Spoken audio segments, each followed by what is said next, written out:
Ei!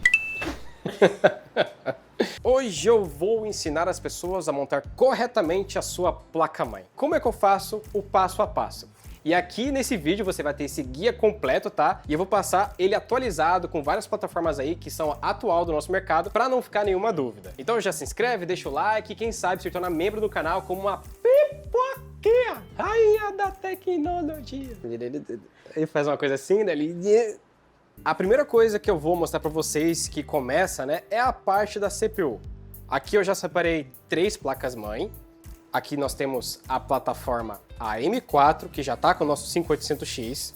Em seguida eu tenho uma placa-mãe aqui da NZXT, que faz parte do socket LGA 1700 da Intel. Ele está com o 13600K. E de final, pessoal, nós compramos aqui o 8500G, que é uma APU, tá? Um processador aí que eu acho que vai bombar, principalmente nessa época de inteligência artificial com as placas de vídeo. E em seguida nós temos uma novidade, que seria uma B650, que é a placa-mãe intermediária mais barata que você consegue achar atualmente, e ela é da Biostar. Essa aqui a gente comprou recentemente, ela tá lacrada. Inclusive, cadê? Já que não dá para ter carambite no CS porque é caro, eu tive que comprar uma na vida real. E mesmo assim ainda eu queria ter uma carambite que não existe. Oh, caraca, isso aqui tá bem afiado. Então, eu já vou deixar essa aqui aberta para poder fazer a ilustração corretamente para vocês. Nossa, tem uma conexão diferente aqui do que tem pro M2. Não é nem parafuso. Então aqui, nossa placa-mãe bem guardada bonitinha. Deixa eu separar um espaço para essas outras coisas que a gente não vai usar.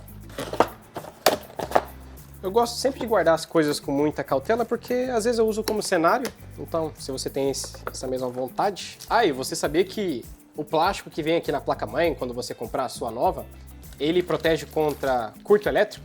Inclusive tem até uma espuma aqui para não ter também nenhum contato das partes aqui de solda atrás da placa-mãe. Então, deixa eu colocar essa placa mais cara aqui da NZXT e vamos dar uma atenção primeiro para a plataforma AM5. Inclusive eu preciso abrir, Luquitas, o nosso processador. Aqui, ó. Achei bem bonita o redesign que eles fizeram na parte dos processadores da AMD. Não tem coisa mais feliz do que você montar o seu setupzão gamer. Ó, processador bonitinho, AM5. Tomar cuidado na hora de abrir, que se você botar muita força vai sair saltando, né, o processador. Então aqui, nosso processador 8500G, AM5, socket AM5. E o interessante, galera, da atualização aqui por parte da AMD é que os plugs, a conexão, né, o contato, é feita direto aqui na placa-mãe, que no caso da AM4, os pinos ficavam no processador. Portanto, na hora da gente fazer a conexão, ela está semelhante aqui ao LGA 1700 e as versões anteriores da Intel, tá? Só não é compatível, tá? Fabricante é diferente de fabricante, então tem que pegar uma placa-mãe específica para cada tipo de processador, seja ela Intel ou AMD. O formato de como você vai encaixar na placa-mãe segue o mesmo padrão para as duas marcas, tá? Aqui nós temos um pino, um triângulo, indicado com uma cor dourada. Ele que vai te orientar onde você deve seguir, conectar corretamente na placa-mãe. Vou segurar o nosso processador sem encostar na parte metálica aqui, para não ter nenhum problema de eletricidade ou algo do tipo. Eu vou pressionar para baixo a trava e um pouquinho para a esquerda e ela vai subir. Beleza? Subiu. Agora eu vou puxar para cima e agora a gente tem acesso à parte dos contatos aqui da CPU. Vocês estão vendo aqui internamente o nosso triângulo e o processador, novamente, tem um triângulo indicando aonde deve ser conectado. Seguindo o formato, eu só vou encaixar e não vou aplicar nenhum tipo de força, tá? Só vou colocar aqui certinho. Pronto. Triângulo com triângulo, encaixou sem nada de força, tá? Eu não apliquei força nenhuma. Ele encaixou corretamente, então eu vou descer novamente a nossa trava aqui de segurança, mesmo com o plástico, porque ele vai saltar e eu acho muito bacana isso, é uma coisa meio nerd minha. E descer a trava. Pode ser que você precise aplicar uma certa força e aqui precisa estar sempre encostando, tá? Ele que vai fazer o encaixe corretamente. Então vocês vão ver que eu vou aplicar, tem uma certa resistência, eu vou aplicar uma força assim que pode parecer que vai quebrar, mas tá tudo tranquilo, tá? Olha a força que eu vou aplicar. Saltou e encaixei de volta. Muito simples. Pode parecer que vai estar quebrando por causa dessa força que você vai aplicar, mas não precisa ter medo de nada. Seguindo a ideia com a placa-mãe AM4, ele pode parecer diferente, mas segue o mesmo padrão. Novamente, aqui eu já tenho o processador instalado, então acho que vai ser até bom para ensinar a galera, Luquitas, que se ela já está instalado o CPU, a maneira como você vai retirar, você vai seguir o passo a passo aqui.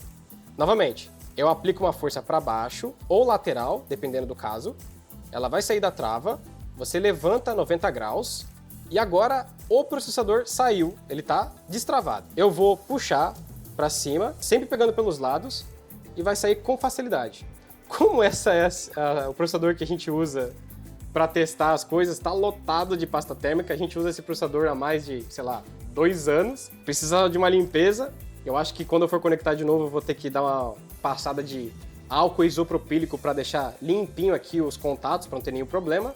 Mas basicamente, ó, nós podemos ver que as conexões na placa-mãe não tem, tá? Os encaixes dos parafusos estão aqui e elas ficam na CPU. E esse é o grande problema da galera que tem o medo de entortar essas partes aqui. Porque se entortar um pininho, meu, você vai ter que dar um jeito de desentortar. E a maneira que eu fazia, eu pegava uma lapiseira tipo 0.5, 0.8, 0.7, encaixava na onde eu precisava e dava uma ajeitadinha para ver se ia funcionar. Eu já salvei alguns processadores assim, tá? De qualquer forma, na hora de você conectar, a indicação do triângulo dourado fica atrás aqui da CPU. Você vai olhar para a parte aqui da placa-mãe e vai encontrar também um triângulo. E ela fica aqui. Eu vou fechar, vocês conseguem ver os contatos fazendo, Luquitas, aqui ó? Os contatos aparecendo, ó. Isso é muito legal. Portanto, quando a gente deixa num ângulo de 90 graus, sempre lembre disso, deixa a trava para cima e aí sim você vai colocar o processador sem aplicar nenhuma força. Você só dá uma ajeitadinha para os pinos entrarem, verificou que está tudo certo, aí sim você baixa a trava e fixa ela corretamente. Ó, ele tá preso, eu tô colocando uma certa força aqui e não tá mexendo. Então não precisa ter medo de nada aqui no processo de colocar a CPU. Agora com a parte da Intel, né, do time azul, novamente nós temos o mesmo padrão se comparado ao M5. Nós temos a parte aqui dos contatos que ficam diretamente na placa-mãe. Vocês estão vendo os pininhos. Se um desses pinos entortar, você vai ter uma dificuldade na hora de precisar fazer a sua CPU funcionar. E segue a mesma ideia. Então quadradinho com quadradinho. No caso, tá na trava aqui. Abri, coloquei o processador sem nenhuma força. Ele vai encaixar corretamente. Ó, você viu que ele desceu, tem as travinhas aqui, né? Os dentinhos. Desci a trava. E o segredo aqui do socket da Intel, do LGA, são esses dois dentes aqui que eu diria. Na hora que você descer a trava, essa conexão precisa estar apertando o processador. E vou colocar uma certa força bem considerável para descer a trava até o final e encaixar. Pronto. É muita força mesmo que você tem que colocar aqui. E lembre-se que esses dentinhos têm que estar junto com essa trava. A parte do processador está corretamente conectada. Agora indo para a segunda parte, depois que você colocou a CPU, geralmente você vai adicionar a refrigeração que fica por parte geralmente do Cooler Box. Ele acompanha, né, a maior parte das vezes, né, basicamente sempre, às vezes, por isso que se chama Cooler Box, junto com a CPU que você comprou. Aqui, como eu falei, nós estamos usando o Ryzen 5800 e 500. Pera aí. É o Ryzen 5 8500G. Isso. Vocês vão perceber que no nosso Cooler Box ele já vem a pasta térmica aplicada. Portanto, você não precisa se preocupar, eu preciso comprar pasta térmica à parte para conectar. Geralmente o Cooler Box e talvez outros water coolers aí do mercado, eles já acompanham essa pasta térmica pré-aplicada. E com esse sistema de refrigeração, para você fixar ele aqui para fazer a refrigeração, vou precisar tirar esses dois brackets que acompanham diretamente na placa-mãe. Portanto, vamos fazer o processo aqui, tirar os dois parafusos. É muito importante, galera, você guardar tanto o bracket quanto os parafusos, porque tem sistemas de refrigeração também que acompanham com o Cooler Box que você vai precisar usar o original da placa-mãe. Por isso, nunca joga fora, tá? Inclusive, toda vez que a gente faz um vídeo aqui de water cooler, air cooler, direto eu preciso usar esse sistema de encaixe. Isso é mais pelo lado ali da AMD. Geralmente, quando vai conectar alguma coisa da Intel, já vem adicional no produto, tá?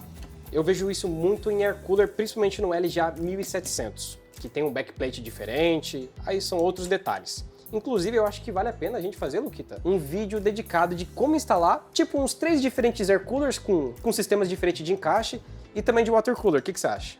Cara, eu acho que o pessoal tem que pedir isso nos comentários. Acho que ia ser bacana. Então aqui, ó, Cooler Box já pronto para fixação. Os parafusos dele já está fixado junto com o equipamento. O que eu gosto de fazer aqui é já fazer a orientação correta da conexão da ventoinha, alinhada já com a CPU fan. É nessa conexão, nesse plug, que você vai fazer a refrigeração do seu processador para o sistema entender que é essa ventoinha aqui que está responsável pela sua CPU. Portanto, eu não vou deixar, por exemplo, o cabo para lá para eu fazer toda uma volta, a não ser que fique da melhor maneira possível para você esconder o cabo. Primeiro eu vou parafusar, vou alinhar todos os encaixes aqui com as entradas, tudo certinho, e você nunca deve parafusar até o final, e sim um pouquinho de cada lado e geralmente, ou 99% das vezes, em X. Então na hora que eu parafusar esse, eu vou logo em seguida do lado oposto parafusar esse aqui do outro lado. Então vamos lá, dei uma encaixadinha, ok, já vou para o outro lado, certifiquei que encaixou, vou para outro parafuso que não encaixou e por final, no último aqui para certificar. E por que eu faço isso? Quando você conectar um parafuso até o final, você vai criar um desnível aqui por parte do backplate, que é essa pecinha que fica atrás da placa-mãe. É ele que fixa direito o nosso cooler box, air cooler ou water cooler. Eu sempre certifico que eu encaixei todos os parafusos e daí eu vou parafusando um pouquinho de cada lado para não ter nenhum problema. Ó, esse último já fixou corretamente. Já senti uma resistência, eu paro de parafusar. Agora, de final, a gente só pluga a CPU fan. Certinho. Ela tem uma guia, não tem como errar. Aí só por questão de charme, você pode tentar esconder um pouquinho o cabo aqui para não atrapalhar. Eu fiz até um trabalho aqui decente, eu diria. Tudo ok. Tá, troca, eu entendi. O cooler box tá tudo ok. Mas se eu precisar aplicar a pasta térmica, como é que eu faço? Ixi, tem tantos jeitos. E agora? Eu boto uma gota? Eu boto reboco? Eu coloco muito pouco? X? Uma seta? Ih, caraca, qual que seria o jeito certo? Eu, particularmente, ao longo da minha vida, eu sempre coloquei uma gota muito considerável aqui no centro. Atualmente, os processadores com o nosso Ryzen 5800X, ele tem 3 chips internos. 2 ficam aqui embaixo, divididos, e tem mais um aqui no topo do lado esquerdo. Por isso, se eu colocasse uma gota no centro e aplicasse a CPU, ele iria espalhar mais aqui no centro e talvez ia faltar uma bordinha aqui no canto ou algo assim, deixando algum espaço aí que não vai fazer a troca de calor da maneira ideal. Por isso, eu faço um risco aqui no centro, mas também existem outras maneiras de você aplicar e certificar que está refrigerando tudo corretamente. Caso o seu equipamento acompanhe uma pazinha como essa aqui, você também pode usar, por exemplo, o cartão de crédito vencido, é as gambiarras que a gente usava. Pode espalhar uma camada bem fina na superfície da CPU, tá? E tipo, não precisa ter nenhum medo de encostar na CPU, essa parte aqui é um cover, todos os chips internos estão com uma proteção, por isso você pode passar com bastante força, sem preocupação, e só deixar, né, uma camada fina, não precisa exagerar, não precisa colocar reboco. Assim você vai garantir que toda a superfície está bem própria para fazer a troca de calor com o seu sistema de refrigeração. Como por exemplo nesse heatsink, né, de air cooler que a gente colocou antes de filmar, ele conseguiu pegar a base inteira aí para fazer a refrigeração. E novamente, se você tá com uma ventoinha do seu air cooler, você vai colocar ele também na parte da CPU fan, tá? Que vai ser nesse plug aqui em cima que a placa-mãe tem como indicado. No caso de water coolers, vou mostrar aqui pro pessoal, Luquita, pode ser que você tenha uma conexão extra que seria esse I/O pump. Nessa conexão seria a ventoinha ali da bomba para refrigerar, já que você vai ver no radiador 2, 3 ventoinhas. E na parte ali da bomba, existe uma ventoinha interna que tem uma alta rotação e para você ter um controle melhor, específico para saber a velocidade, talvez a temperatura, algumas placas-mãe têm esse tipo de conexão. Agora, se não tiver, você pode conectar, por exemplo, nesse chafan, que seria um outro plug para outras ventoinhas que vão conectar aí no seu gabinete. Você só precisa lembrar que, minha bomba está conectada no chafan 1. Atualmente, os processadores com o nosso Ryzen 5800X, ok? Além disso, só para trazer algumas curiosidades e deixar o vídeo mais completo sobre essa questão de refrigeração, é a iluminação. Se você pegou um air cooler, water cooler ou qualquer sistema de refrigeração como ventoinhas para o seu gabinete, você pode se deparar com algumas conexões como essa aqui, que a gente chama de ARGB, que no caso seria Addressable RGB, ou melhor, no português nosso, o RGB endereçável. Sempre essa conexão, ela vai ser de 3 pinos que utilizam 5 volts. Agora, você também pode se deparar com outros equipamentos que usa uma conexão parecida, mas é bem diferente, e você nunca deve usar uma conexão na outra, porque isso vai queimar o LED do seu equipamento. Que no caso é essa aqui, o RGB de 12 volts que usa 4 pinos. Portanto, se por exemplo eu pegar a conexão aqui do RGB e eu quiser fazer esse tipo de conexão aqui, porque tem as entradas, na hora que você ligar o seu PC, vai queimar. Por isso, nunca conecte o de 3 pinos no de 4. Portanto, na hora de você identificar na sua placa-mãe, como por exemplo a nossa X570 TUF, a conexão dela fica aqui na esquerda, você vai pegar a sua ventoinha, air cooler, water cooler, olhar a orientação correta aqui da pinagem e conectar sem nenhuma força extraordinária e ela vai suavemente. E lembrando que na placa-mãe você vai ver a descrição bem pequenininho de 5 volts e também, só para não errar nunca, você vai ver a pinagem. Ah, Turok, mas cara, o que eu faço? Eu comprei uma placa-mãe de entrada básica e não tem nenhum tipo de conexão assim para ligar meu RGB. Uma dica que eu posso passar para vocês é que a Redragon, ela lançou recentemente um adaptador para conexão ARGB, tá? Não é o de 4 pinos 12 volts, é o de 3 pinos. Essa conexão aqui, ela usa a fonte sua como uma conexão SATA e assim você pode ligar no pino dela aqui de 3 ventoinhas, o seu water cooler, o seu air cooler ou qualquer tipo de equipamento que use a conexão de RGB endereçável.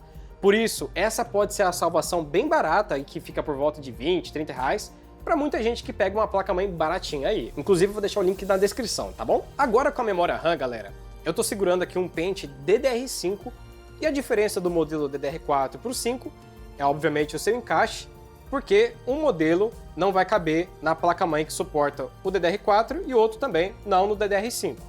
Para você fazer a conexão correta, você tira essas travas aqui, do 2 e do 4, porque essa vai ser o encaixe, né, o slot que vai ligar o Dual Channel e permitir o nosso desempenho total do seu hardware. Portanto, na hora de conectar, verifique a divisão aqui do dente, né, dos encaixes, junto com a placa-mãe, que também tem a divisão. Você vai seguir o encaixe aqui da guia. Você pode até dar uma olhada que já tem certinho a divisão aqui dos pinos. Na hora de conectar, pode ser que existem memórias que vão encaixar ali na placa-mãe de maneira bem suave e outras que vão ter uma certa resistência. Nessa placa-mãe aqui, com essa memória, eu até assustei porque você tem que colocar uma força bem considerável. Geralmente eu coloco os 2 dedões, com uma força em cada ponta, e na hora que você escutar o clique, encaixou corretamente, tá? Nós vamos replicar aqui o processo. Para você ter certeza que não vai errar a orientação, você pode olhar como está encaixado no primeiro slot que você já colocou. Vamos colocar no último encaixe. Novamente, mesmo processo, 2 dedões. Tudo certinho. E isso também se aplica aqui para outros modelos de placa-mãe, já que esse tem se tornado o padrão correto quando a gente fala da conexão Dual Channel, tá? Então, novamente, aqui eu estou usando um pente DDR4 para essa placa-mãe. E vocês podem ver até, Luquitas, aqui ó, com a galera, que esse lugar, esse slot da memória, ela tem um cinza meio claro e o outro é mais escuro. Portanto, nós já temos aqui uma indicação por parte de cor para você saber qual canal vai fazer aqui o Dual Channel. Então, lembre-se, o primeiro é o 2 e o 4, logo em seguida o 1 e o 3. Nós temos também para o DDR4 o encaixe com o dentinho, divisão, segue a guia, encaixou um pouquinho, força com os 2 dedões, escutou o clique, tudo ok. E só para deixar o vídeo completo, se sua placa-mãe tiver 2 slots, se você usar os 2 pentes de memória, vai ligar o Dual Channel, tá? Mas se só usar um, não vai ligar. Memória RAM conectada, agora vamos para o armazenamento. E aqui eu estou segurando um SSD NVMe, que seria o mais comum e melhor para você fazer upgrade aí no seu setup. E só um detalhe, ele tem vários formatos de tamanho para você conectar, sei lá, por exemplo, no notebook, mas no caso para nós vai ser esse tipo de comprimento. E essa conexão você vai colocar aqui na placa-mãe. Pode ser que algumas conexões, na hora de você fixar o SSD, ele seja por parte aqui desse plásticozinho, tá? É um encaixe de plástico. E em outros casos você vai encontrar um parafuso para você fazer a fixação. Inclusive tinha uma curiosidade para vocês aí, tinha uma galera que vendia esse parafuso, Luquita, por 50 conto no Mercado Livre. Porque esse parafuso, galera, vocês não podem perder porque ele só vem geralmente 1 ou 2 quando você comprar a sua placa-mãe. É um parafuso bem pequeno, não perca. Por mais que esse plástico aqui pareça simples para fazer a fixação, você não vai perder ele, né? O processo de instalação é bem simples e até semelhante ali por parte da memória. Nós temos uma divisão aqui na ponta que faz o contato e também uma mesma orientação na placa-mãe. você vai encaixar inclinado, colocar uma certa força, encaixou, ó, você viu que todos os dentes aqui do SSD estão dentro aqui da conexão, você vai descer e encaixar, ou quem sabe, parafusar, e pronto. Ele está fixado corretamente e bem fixo aí na sua placa-mãe, que ele não vai sair nem ferrando. Essa instalação seria talvez a mais simples que você pode fazer. Agora, com modelos de placa-mãe talvez um pouco mais robustos, né, como a nossa TUF e também por parte da NZXT aqui, você pode fazer a conexão tanto mais próxima ao processador. Aqui nós temos um WD Black, que é um SSD NVMe de altíssima velocidade. Só que abaixo aqui desse cover, nós temos outra conexão de SSD. Será que os dois é a mesma coisa ou tem diferença? Geralmente, a mais próxima ao processador é a mais rápida para você conectar.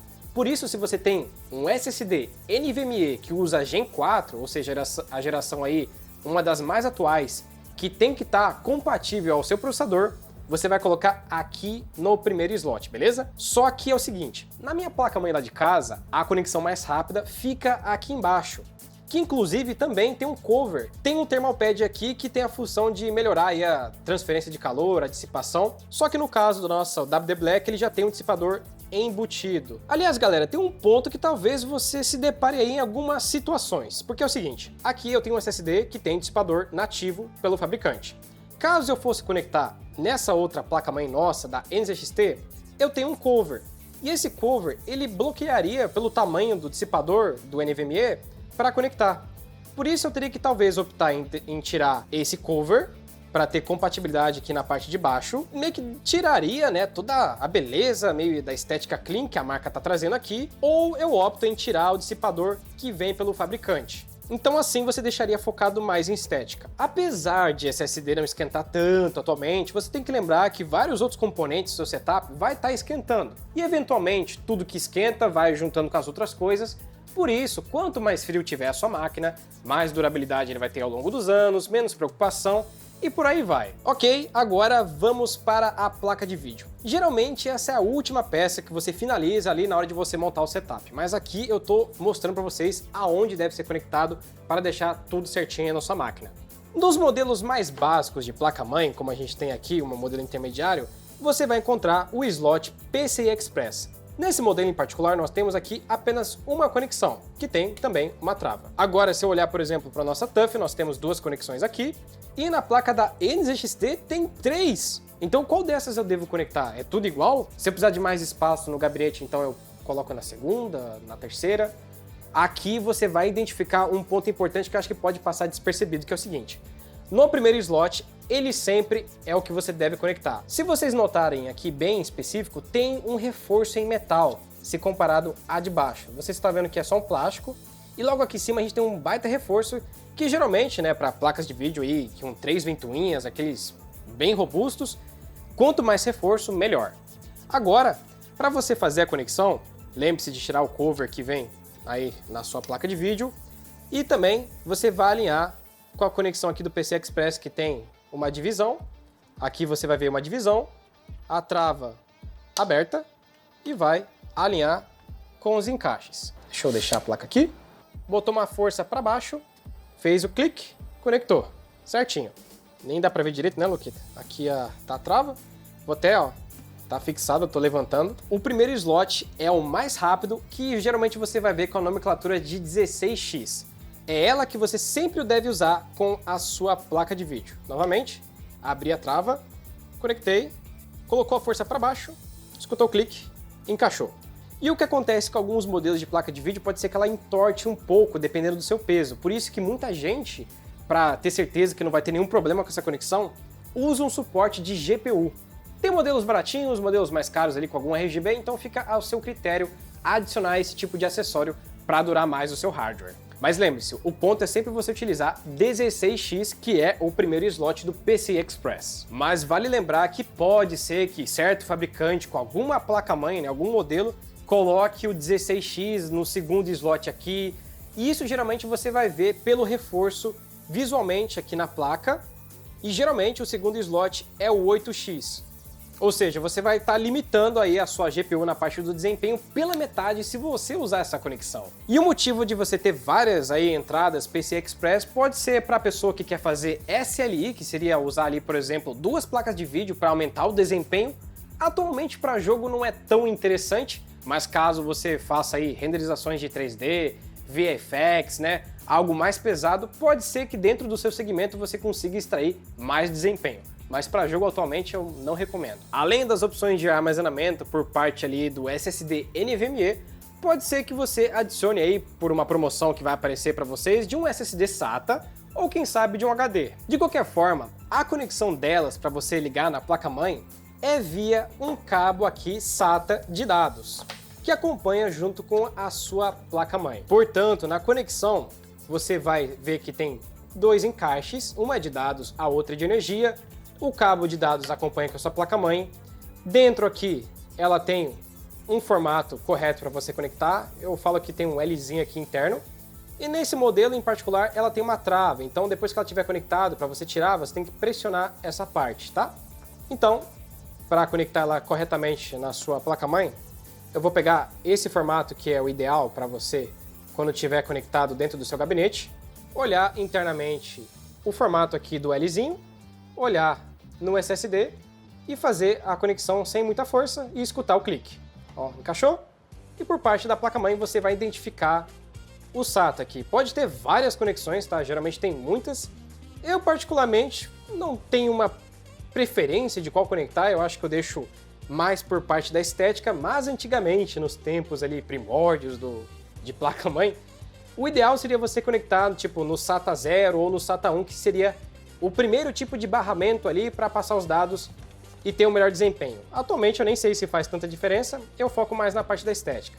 E aqui também é a mesma ideia, nós temos um formato aqui de encaixe para você não conectar de outra forma, alinha corretamente, encaixou, fez o clique, tudo certo por parte de SSD e HD também, pessoal, segue o mesmo padrão aqui de conexão, tá? Tem 2 divisões, um de energia, um de dados, portanto não tem como errar. E por último, mas não menos importante, quando você deixar toda a sua máquina montada, você vai precisar fazer as conexões aqui dos periféricos, áudio, Wi-Fi, quem sabe, e internet. Nesse modelo de placa-mãe que eu tô pegando, que seria topo de linha, nós temos várias entradas USB com diferentes cores, o que indica a geração aí do USB. De qualquer forma, são essas conexões que você vai colocar o seu mouse, o seu teclado e quem sabe outros periféricos aí. Além disso, abaixo, com também diferentes cores, você vai ter as conexões de áudio e adicionar uma entrada óptica, que é bem específica dependendo aí do sistema de áudio que você tiver no seu setup. E essa ideia também se aplica aí por parte das cores, por exemplo, na conexão aí da sua internet, né, que seria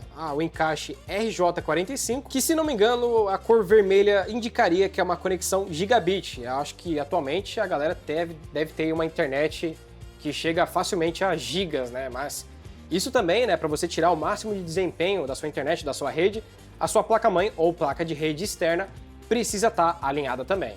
Que é uma coisa que nunca aconteceu na minha época, porra. Tinha que usar a internet de escada, uma coisa bem complicada aí.